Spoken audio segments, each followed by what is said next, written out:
Are you one of those people who love to keep a grudge? You carry a grudge and you hold on to anger from past put-upons, or even like people who might have stepped on your toes in the past? I'm talking about 2 years ago, 3, 5, 10, 15, 20, 30, 40 years ago. Are you one of them people?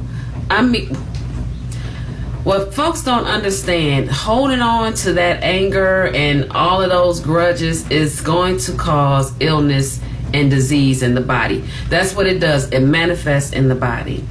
Let that go. Let go of that BS. It is keeping you down. It's holding you back. And I'm speaking from my own experience. It's holding you back.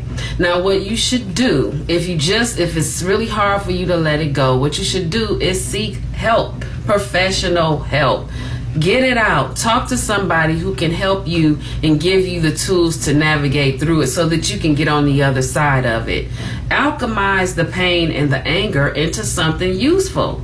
Because what are you doing? You just sitting and stewing and wallowing. And the one thing that I really, really, really don't get is when people call back stuff that happened to them 20, 30, 40, 50 years, sometimes 60 years ago.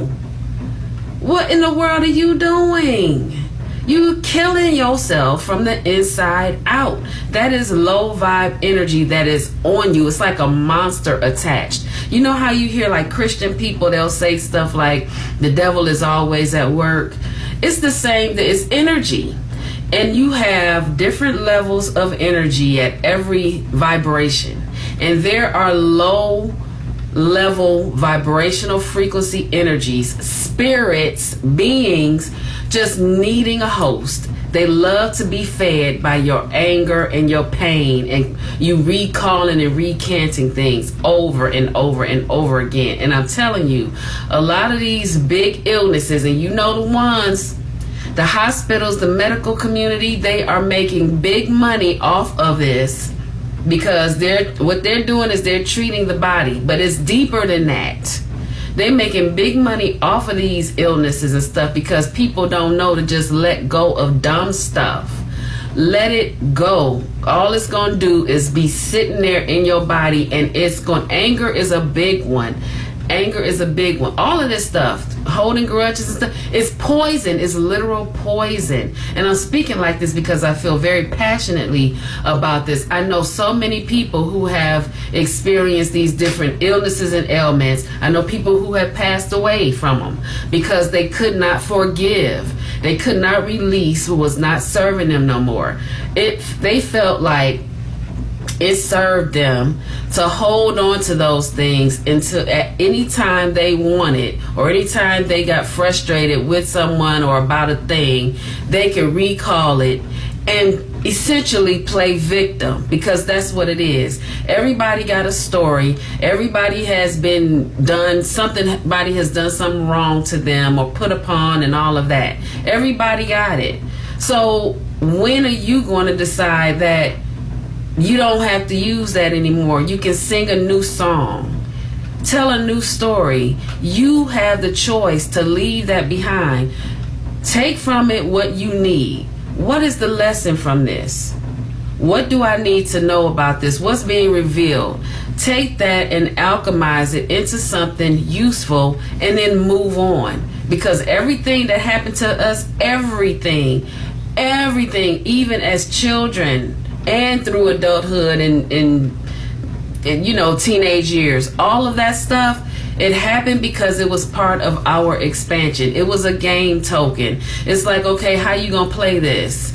As children, we don't necessarily know yet, but when we get older and those things come back to haunt us or whatever, the traumas and all of that, we get to take that trauma and do something with it. Make it be a stepping stone in your life, and then let it go. And then the other piece of it is, if it is someone that you just salty with, or somebody did something wrong, you got to remember, and I had to tell myself this: people can only give you what they have.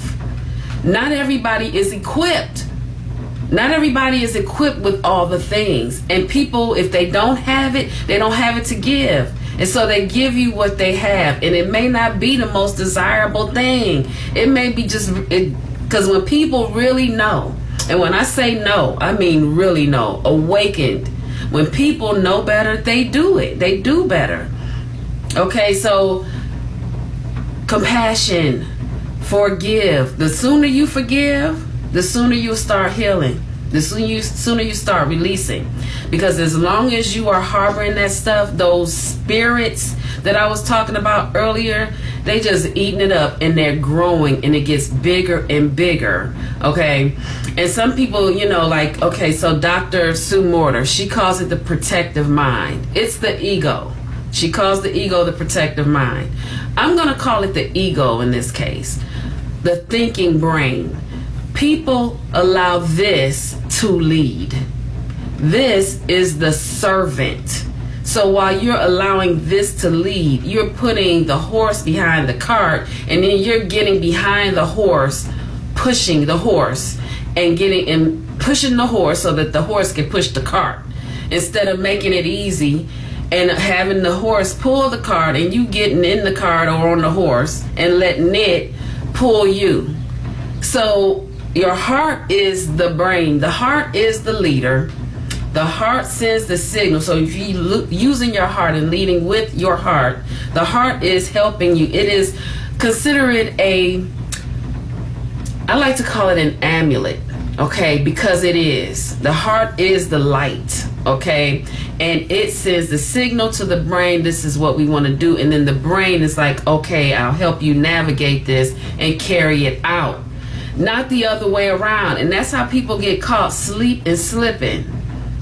So you holding on to these grudges, which is pure, unrefined poison in your body. You refuse to forgive, and you refuse to extend grace. You refuse to hold compassion for people who didn't have the capacity that you expected them to have. You don't get to pick and choose. None of us get to pick and choose. None of us. We see it. It gives us something to contrast. It gives us contrast, something to compare. Like, I didn't like that. I would rather not be that type of person. Or I learned this from that. And from now on, I'm going to do this or become this because of that. Because of that, I have grown because I know. And keep extending grace and compassion to them and holding the other party or parties in a higher vibration, in a light. You expect that part of them when or if you choose to engage with them. That is the only part you're engaging with. You get to choose that. But as long as you're down here wallowing in the anger and the old grudges and the old put-upons, that's what you're going to get. You're going to keep on getting it. You're going to keep wallowing with that mess, and it's going to navigate in your physical body unless you release it and let it go. I'm telling you, I've seen it time and time again. There are some things that have happened in my life that, and I'm speaking from experience, that I was very hurt by and crushed by and was willing to hold on to it and willing to bring up over and over again. But knowing what I know, I had to figure out, how am I going to use this? Did I seek professional help? Yeah, the most professional. But I think there's a space for professional help in the physical, keeping it practical, seeking therapy. If you can't afford therapy, go sit with yourself and ask yourself, what is it that I need to learn from this? Why am I holding on to this? What is the lesson here? How can I grow and expand from this? There is always a reason. And a lot of times people don't realize too is that a lot of these things that are happening to us is because we made an agreement for it to be so that we can elevate and expand even more. We're human beings, but we're spirit in human form. It's not the other way around. We just have on earth suits. And people forget that. They think that this is all that there is, and it is beyond that. So you be the alchemist and the magician that you are. And stop it. Stop it.